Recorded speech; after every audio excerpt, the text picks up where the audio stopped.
Assalamualaikum warahmatullahi wabarakatuh. Puji syukur marilah kita panjatkan atas kehadirat Allah Subhanahu wa Ta'ala. Atas berkat, rahmat, dan nikmatnya kita dapat melaksanakan presentasi dari kelompok 4, yaitu mengenai korelasi kemampuan menulis puisi siswa kelas 7 SMP Negeri 3 SP Padang antara pembelajaran daring dan luring. Perkenalkan, nama saya Dwi Rasa Fitri. Perkenalkan, nama saya Sauda. Sebelum kita memulai presentasi proposal penelitian ini, marilah kita sama-sama melafazkan lafaz basmalah. Bismillahirrahmanirrahim.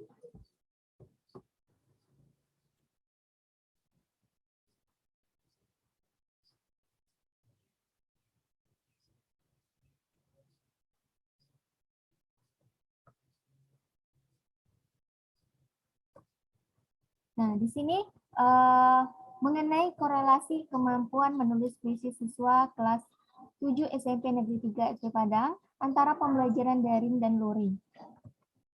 Nah, di sini apa yang melatar belakangi dari proposal penelitian ini?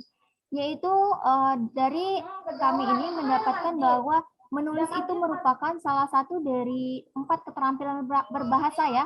Nah, jadi menulis itu ada 4 keterampilan berbahasa. Yang pertama adalah itu menyimak. Setelah menyimak ada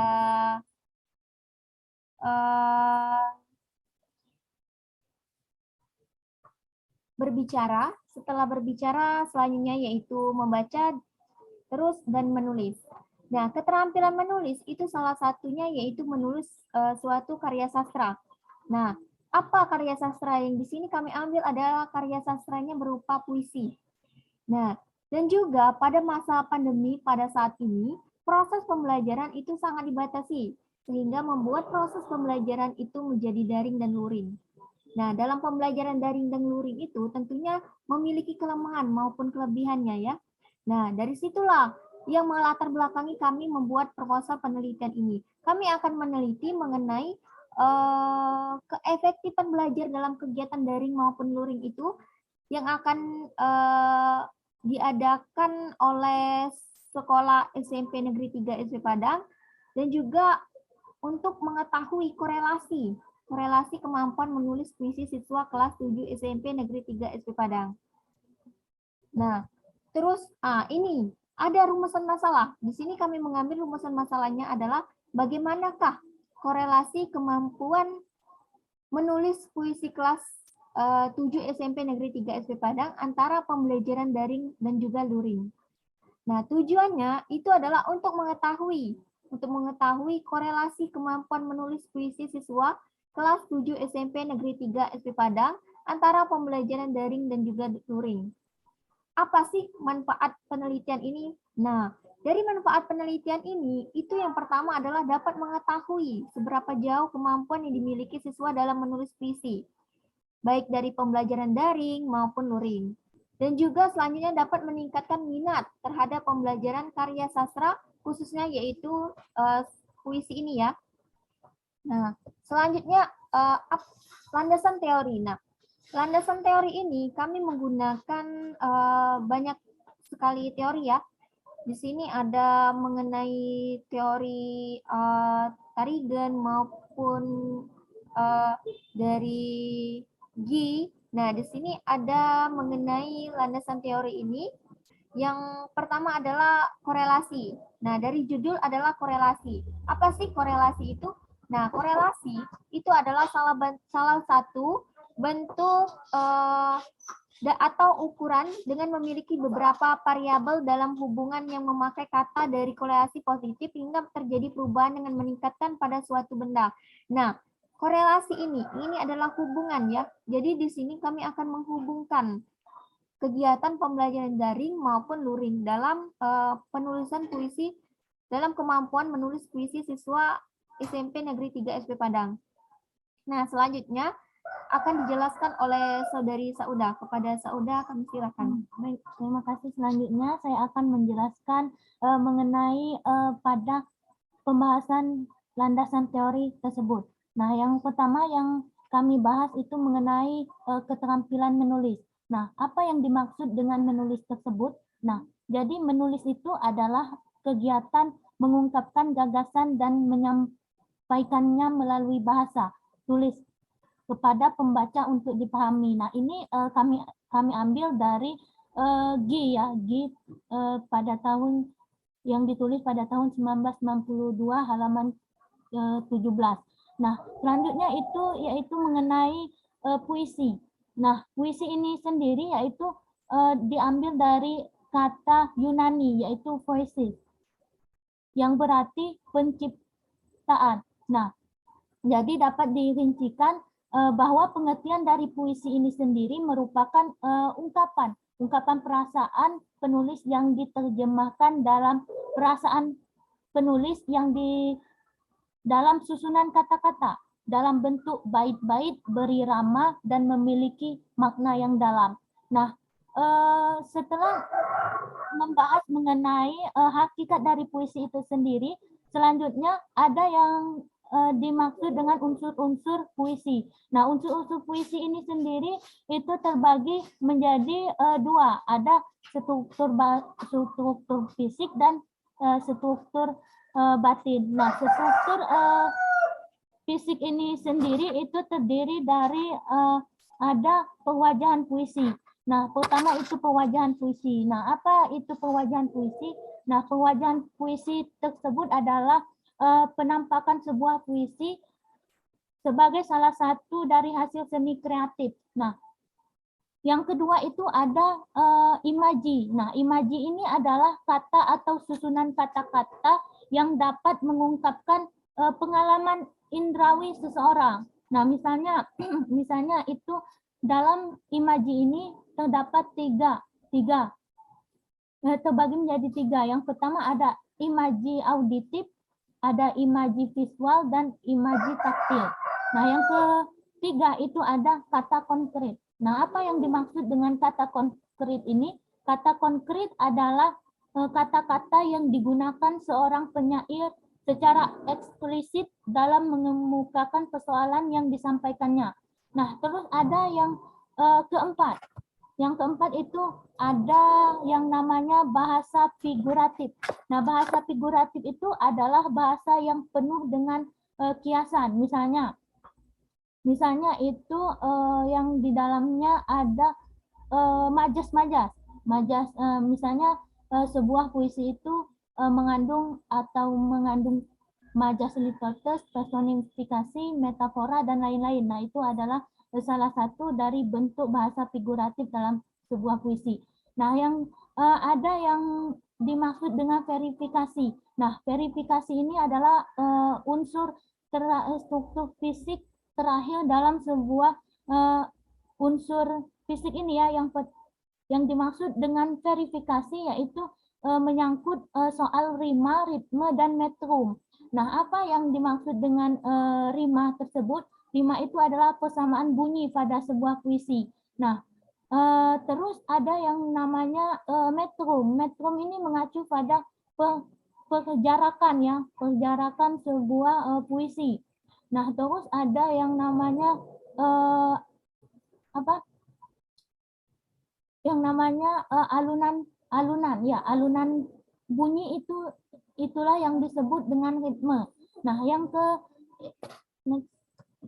Nah, ada yang kedua itu ada yang disebut dengan struktur batin. Nah, struktur batin ini terbagi menjadi 4 ya. Yang pertama itu ada yang namanya tema. Nah, tema ini adalah pokok persoalan yang dikemukakan suatu puisi. Nah, misalnya itu ada barisnya, baitnya, lariknya maupun makna puisi secara keseluruhan. Itu yang disebut dengan tema. Terus ada rasa. Nah, apa yang dimaksud dengan rasa ini? Rasa adalah apresiasi ya. Apresiasi atau sikap ya, atau emosional penyair. Nah, misalnya latar persoalannya, misalnya dalam masyarakat, usia, pengalaman sosiologis, psikologisnya, dan lain-lain. Nah, terus ada yang terakhir itu amanat. nada. Ya, nada dulu. Nada baru amanat. Nah, nada ini adalah dalam struktur batin itu mengacu kepada sikap penyair terhadap persoalan yang dibicarakan di dalam karyanya. Misalnya itu ada apakah nadanya itu menggurui atau mendikte atau mengajak bekerja sama seperti itu. Setelah membaca puisi tersebut, apa yang diungkapkan dari penulis tersebut. Terus yang terakhir dalam struktur batin itu ada yang dimaksud dengan amanat. Nah, seperti yang kita ketahui bahwa amanat itu sendiri yaitu pesan.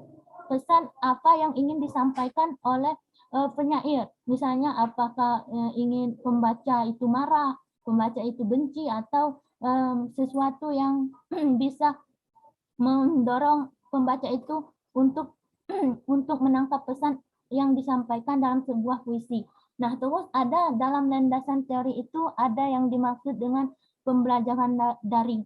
Nah, seperti yang kita ketahui bahwa pembelajaran daring itu merupakan bentuk pembelajaran dengan cara baru yang dikemas dalam teknologi digital internet. Nah, daring itu misalnya pembelajaran yang dilakukan misalnya itu bisa melalui via grup, Zoom, atau Google Meet itu dan lain-lain, itu adalah yang dimaksud dengan pembelajaran melalui daring. Terus itu ada pembelajaran luring. Nah, pembelajaran luring itu berasal sebenarnya itu diserap dari akronim ya, yang berarti luar jaringan. Nah, dapat kita pahami juga bahwa pembelajaran luring itu yaitu pembelajaran yang dilakukan melalui pertemuan langsung. Nah, ini ada pendapat dari Maliana seperti yang sering kita lakukan seperti biasanya, itu yang disebut dengan pembelajaran luring. Nah, baik, terima kasih kepada Saudari Sauda. Nah, selanjutnya yaitu metode penelitian. Nah, dalam meneliti yang akan kami teliti ini, dari judul kami yaitu tentang korelasi kemampuan menulis puisi siswa kelas 7 SMP Negeri 3 SP Padang dalam pembelajaran daring dan luring, itu kami menggunakan jenis penelitian kualitatif. Nah, penelitian kualitatif ini dengan menggunakan metode eksperimen. Nah, kenapa kami menggunakan metode eksperimen? Karena di sini kami akan melihat dan mencoba untuk melihat bagaimana korelasi dari kemampuan menulis siswa itu. Nah, dari penelitian ini itu akan menentukan kegiatan pembelajaran yang mana yang baik digunakan dalam kegiatan menulis puisi itu. Nah, selanjutnya itu tempat penelitian. Di sini kami akan, di tempat penelitian ini, kami akan meneliti di tempat tinggal guru bahasa Indonesia kelas 7 SMP Negeri 3 SP Padang. Nah, dari sini, di tempat penelitian ini, kami akan menuju secara langsung ke rumah ya, ke rumah guru, salah satu guru bahasa Indonesia. Nah, di situ mengapa kami ke rumah, tidak ke sekolah? Karena di sini dalam kondisi pandemi saat ini, pembelajaran itu dilakukan secara dua. Yang pertama yaitu secara daring maupun secara luring. Nah, secara daring itu dilakukan secara bergantian. Yang satu minggu dalam satu kelas itu meneliti, kami teliti itu dinyatakan ada 26 siswa. Nah, dari 26 siswa ini, karena dia secara bergantian, ada yang 13 belajar secara daring dan satunya 13 lainnya itu belajar secara luring. Nah, dari kurikulum pendidikan pada saat ini, nah itu mengenai menulis puisi. Nah, dari menulis puisi ini, mereka dilakukan ada yang apabila dia yang belajar secara daring, maka dia akan menulis puisinya tersebut itu secara daring ya, dari pengiriman dari via chat WA. Nah, selanjutnya ada yang belajar melalui luring, itu secara langsung dikumpulkan oleh guru bahasa tersebut. Nah, di sini kami akan mengambil data tersebut itu dari guru itu. Nah, jadi kami di sini adalah penelitiannya langsung ke tempat guru bahasa Indonesia itu. Nah, sumber data. Nah, sudah saya jelaskan tadi, sumber data dari penelitian ini itu adalah puisi. puisi yang telah dikerjakan oleh siswa kelas 7, khususnya kelas 7A ya, di sini kami ambil dari SMP Negeri 3 SP Padang yang belajar secara daring dan juga luring. Itu jumlahnya adalah 26 orang, 13 yang belajar daring dan 13 yang belajar secara luring. Nah, teknik pengumpulan datanya. Nah, di sini kami menggunakan teknik non-interaktif. Mengapa kami menggunakan teknik non-interaktif? Non-interaktif ini maksudnya kami tidak secara langsung mengambil dari pengumpulan data ini dari langsung meneliti ke sekolah ya, tidak. Karena kami ini tidak meneliti ke sekolah, tapi kami langsung mengambil data yang ada. Nah, jenis teknik ini yang kami pilih adalah eksperimen yang mengarah kepada teks puisi dari siswa kelas 7A ya, 7A dari SMP Negeri 3 SP Padang ini. Nah, bagaimana teknik analisis data kami? Nah, di sini kami akan teknik analisis data ini, data yang kami peroleh itu akan kami analisis, itu ada 3. Yang pertama adalah dari ketepatan EYD. Dari puisi yang kami telah kumpulkan, dari pelajaran daring dan juga luring, itu kami kumpulkan, kami lihat dari pembelajaran daringnya, apa dari ketepatan EYD, terus dari pembelajaran luringnya juga itu. Yang kedua ada perwajahan. Nah, perwajahan di sini. Kenapa kami mengambil perwajahan? Nah, dari batasan dari SMP kalau kelas 7, itu dalam perwajahan ini sangat diperlukan, di mana kami mau lihat bagaimana dalam dia teknik dia menentukan cara-cara dia membuat puisi itu. Apakah perwajahannya bagus atau tidak di situ yang kami ambil. Nah, selanjutnya yaitu kebersihan dan kerapian. Ya, tentunya dalam penilaian puisi itu kami akan melihat dari kebersihan maupun kerapiannya. Dari apakah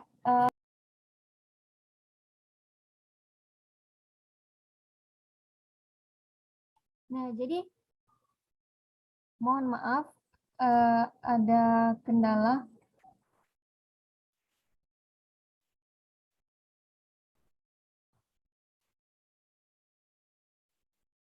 Nah, di sini. Nah, jadi selanjutnya adalah kebersihan dan juga kerapian ya dari kami yang akan kami analisis. Nah, setelah kami analisis dari ketepatan EYD, perwajahan dan juga kebersihan atau kerapiannya, itu baru kita memberikan bobot penilaian berdasarkan bobot yang telah ditentukan. Nah, di situ kami lihat yang mana yang baik, itu ada bobotnya. Apabila dia baik, cukup baik, sangat baik, itu ada bobotnya ya. Nah, terus ada kebersihan. Apabila dia bersih atau tidaknya, itu ada bobotnya. Nah, terus setelah kami menilai itu berdasarkan bobot yang telah kami tentukan, lalu kami akan menarik kesimpulan. Nah, apa sih model penelitian ini? Nah, jadi di sini model penelitian yang kami gunakan itu adalah ketepatan EYD itu adalah ada 3, yaitu apabila dia tepat, dia poinnya adalah 30. Apabila dia kurang tepat, poinnya adalah 20. Nah, apabila dia tidak tepat, itu poinnya adalah 10. Terus selanjutnya yaitu perwajahan. Nah, perwajahan ini kita lihat ada tidaknya. Kalau dia ada, poinnya adalah 40. Jika tidak ada, dia poinnya 20. Nah, selanjutnya ada kebersihan dan kerapian. Itu ada 3, yaitu baik, kurang baik, maupun tidak baik. Di poinnya adalah 30, 20, dan juga 10. Nah, di sini, dalam penilaian ini, itu hasil dari korelasi pembelajaran daring maupun luring ini akan didapat perbedaan yang mana yang lebih efektif. Nah, dari itu masing-masing bobot itu secara berbeda-beda yang akan kami nilai dengan skor maksimum adalah 100.